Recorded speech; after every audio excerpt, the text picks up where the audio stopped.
On this edition of Campus Watch, we speak to a Wichita Falls police officer about the new cell phone ban. We look into a proposed state law that might affect their bathroom duties. And later we'll speak to resigning student government president Shayla Owens about her past year in office. All this and more on Campus Watch.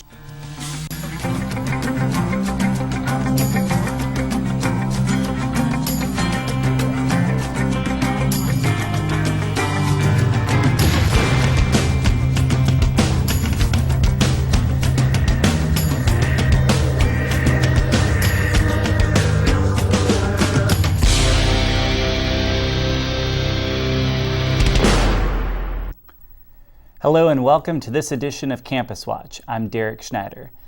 Drivers now have to be aware of a new hands-free device ban that went into effect on Thursday, March 23rd. Here is reporter Morgan Hare with more on the story. A new ban on wireless devices in Wichita Falls makes it illegal for vehicle drivers to use handheld devices while operating a vehicle. Cell phones, tablets, and any wireless device that requires the use of the driver's hands are now illegal. Wichita Falls police officer Sergeant Charlie Eiper says there are consequences to breaking this new law. Well, it's a ticketable offense, so it's a Class C misdemeanor, so that could be anywhere up to $500. Even using a handheld device at a red light is also illegal. However, emergency vehicles are exempt from the new law. You have to be in a parked position, which means, if you're at a red light, that does not include that. You are still actively driving on the roadway. So that would be somewhere you would park in a parking lot or somewhere like that on the side of the street. And you're actually in park and stopped. So even pulling up to a red light where, you got a red light, so you decide to get on and do some texting or Facebooking, whatever it is you're doing, checking email. That is also against the ordinance as well. City Council approved the ban at a meeting on February 21st. Wichita Falls native Ross Brotherton attended this meeting and spoke publicly against the new ordinance, citing that he feels it is a government infringement on his freedom. I should be able to make the decision on my own, and if it's a risk, which I understand it is, then I should be able to take that risk. MSU senior Aleti Valero admits to texting and using social media while driving and is finding the law difficult to comply with. I am afraid to get that fine, but it's just kind of a habit, so it's going to be hard to break. But I think I'm doing better at it because it has encouraged me to stop. If you have any questions about the new ban on wireless devices, contact the Wichita Falls Police Department. For MNG Media, I'm Morgan Hare. Last fall, the people of Wichita Falls voiced who they wanted to represent them in local office. The city welcomed Mayor Steven Santana and 6 city councilmen into office at the start of 2017. The election process for District 4 City Councilman Jesse Brown was unusual compared to other nominees. Brown's preparation for the race began in the final months of his senior year at Midwestern State University. So I announced July 6th, it closed August 22nd. But no one filed against me to run. So I didn't have an opponent. And there was no write-ins. So I knew after September 1st that I was going to be elected. Brown shared some of his future plans for Wichita Falls, which included economic development, better relationships with Shepherd Air Force Base and MSU, and improving Wichita Falls infrastructure. The City Council wants Wichita Falls to be a place of opportunity for millennials going forward. Brown is the youngest city councilman ever elected, helping this goal move forward. The other day I gave a speech to MSU students.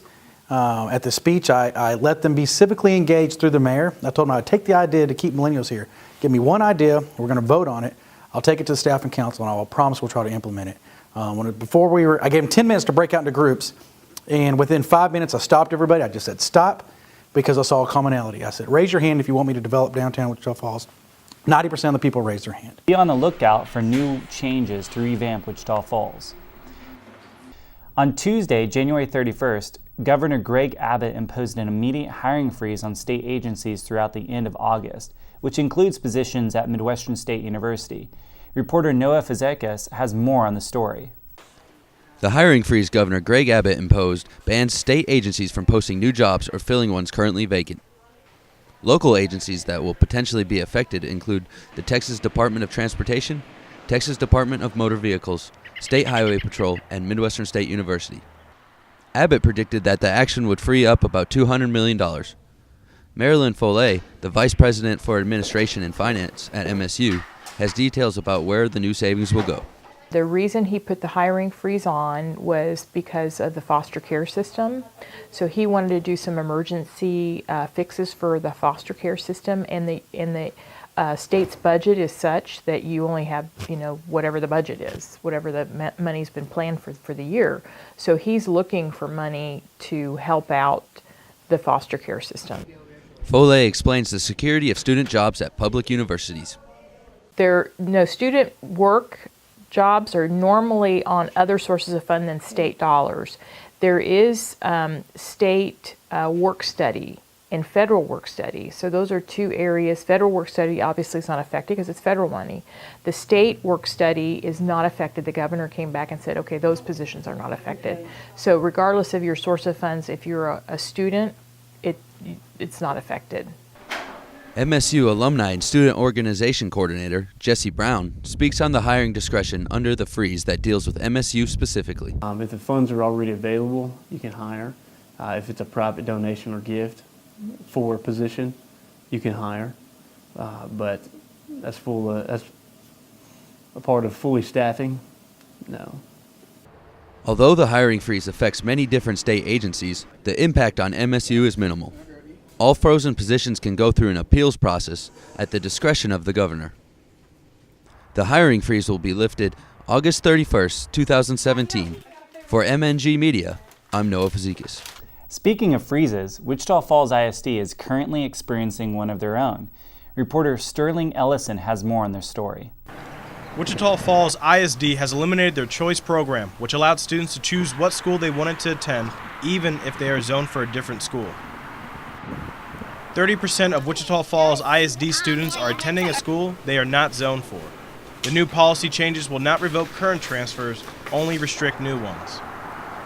Michael Kurt, superintendent of WF ISD, says only elementary students with extreme circumstances will be approved for a transfer.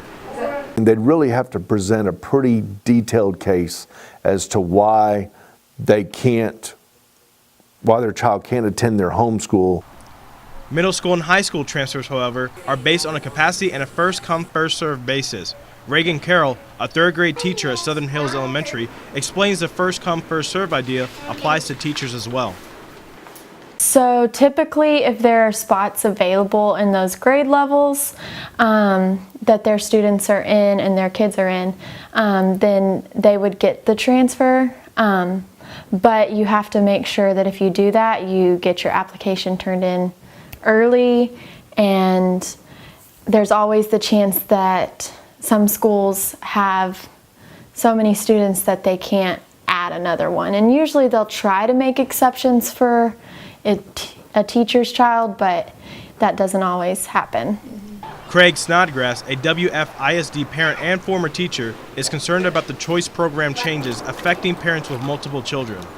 Say I had a fourth grader and a second grader, and now they've gone to X elementary, and now I'm bringing a kindergartner in, and they're assigned to Y elementary. Well, that makes it very hard on parents to be able to say, you know what, I've got to drop these two kids off over here, and now I've got to go take another kid and get them over there. Although they are not revoking current transfer students, it is important that they reapply each year in case the schools do reach capacity. For MNG Media, I'm Sterling Ellison.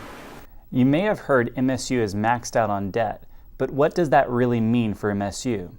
Marilyn Foley, Vice President of Administration and Finance, expands on why this debt should not cause alarm. So what we want to do is leverage that debt to get the campus a little further ahead. So you have a big, beautiful building and new equipment. It's going to actually attract more students, which brings in more money. So that's kind of what leveraging is. You're leveraging the debt, which people have a kind of a bad connotation of debt, to get yourself ahead. So it's actually worth more by taking on that debt because of these other benefits you're going to get from it, right?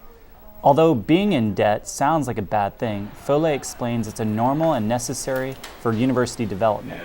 We asked President Suzanne Shipley her thoughts on the university's debt. So we have now residence halls that aren't going to have any more debt and other buildings that won't have any more debt, and that'll open up an ability for us to spend. But until that happens, we should not be taking on too much debt.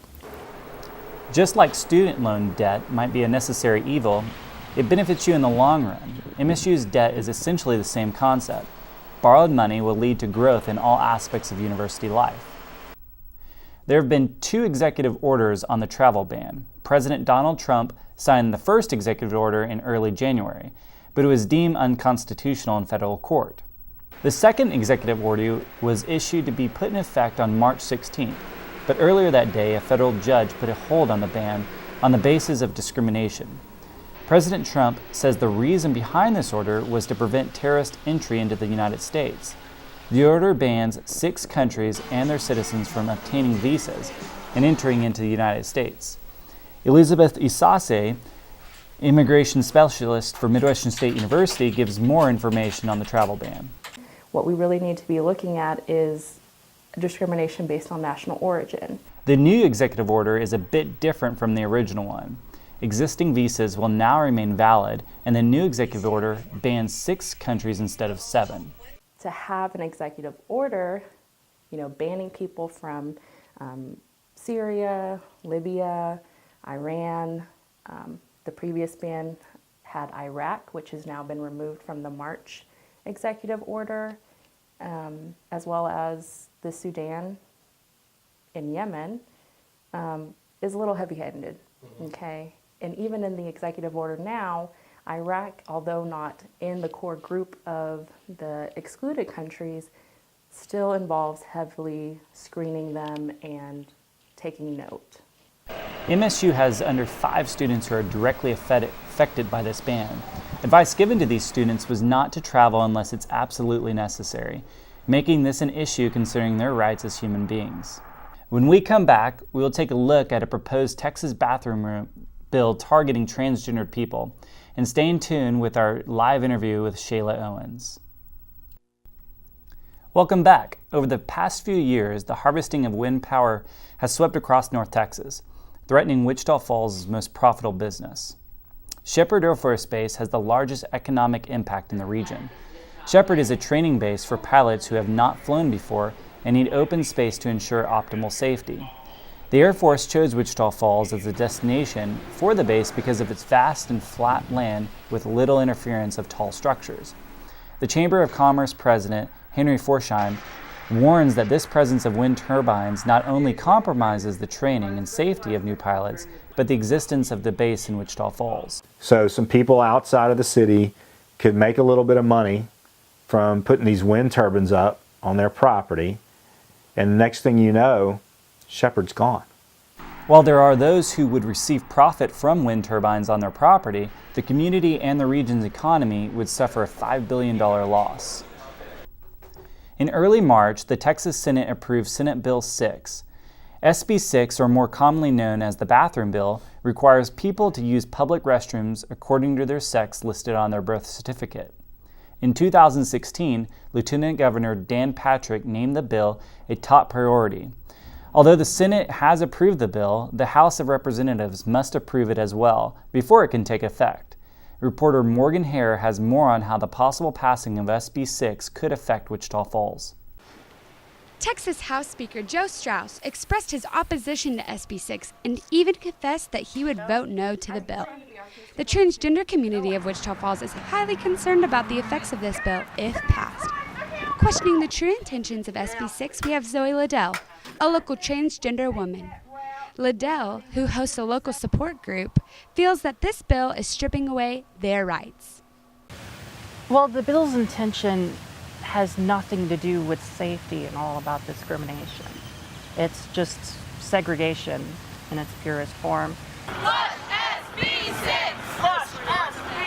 Liddell led an anti-SB 6 rally on March 4th. Supporters from many different backgrounds came together to protest alongside Liddell, including Christopher Cruz, president of MSU's Pride organization.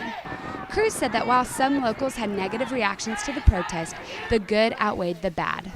And so it's nice seeing there's actually people in this city and on campus that supports transgender rights. Wichita Falls Chamber of Commerce President Henry Florsheim worries of how the possible passing of SB 6 might affect the business side of things. I don't understand why we would want to do anything that could keep people from coming into the state.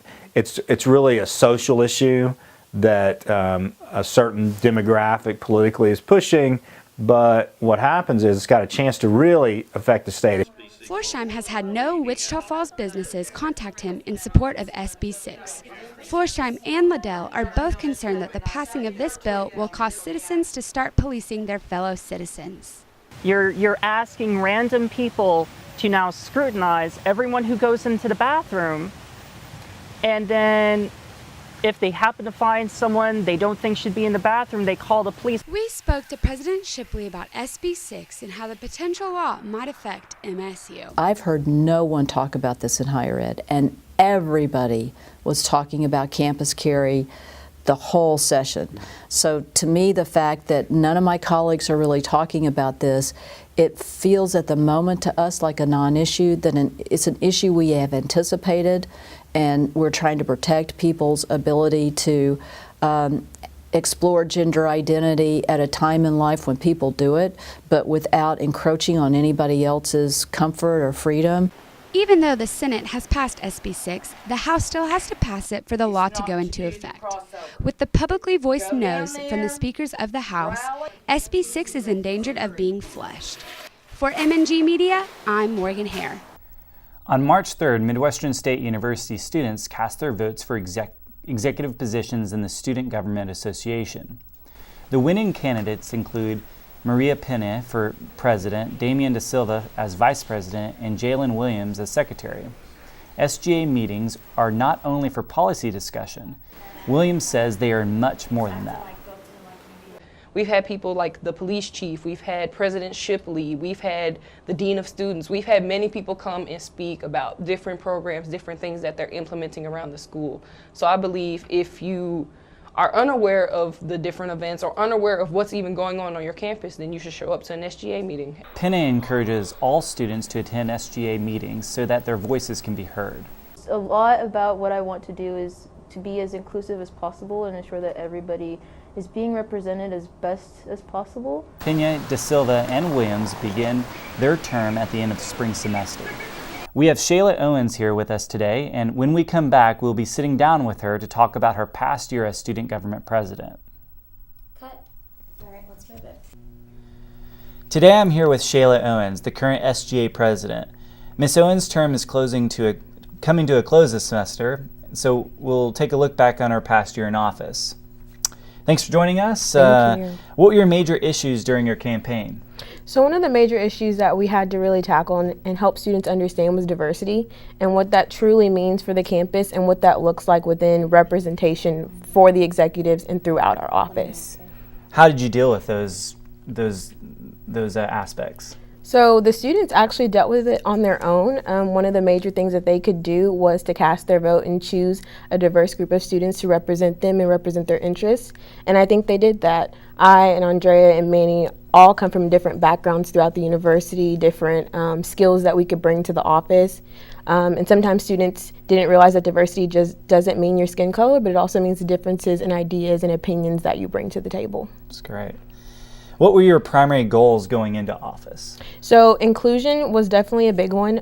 With me seeing Pride get started at our university was so comforting and welcoming that I thought we needed to make sure that everyone felt included here at our campus. But beyond that, we wanted to make sure that we had a good reputation throughout our office, as well as representing each student in the way that they felt necessary.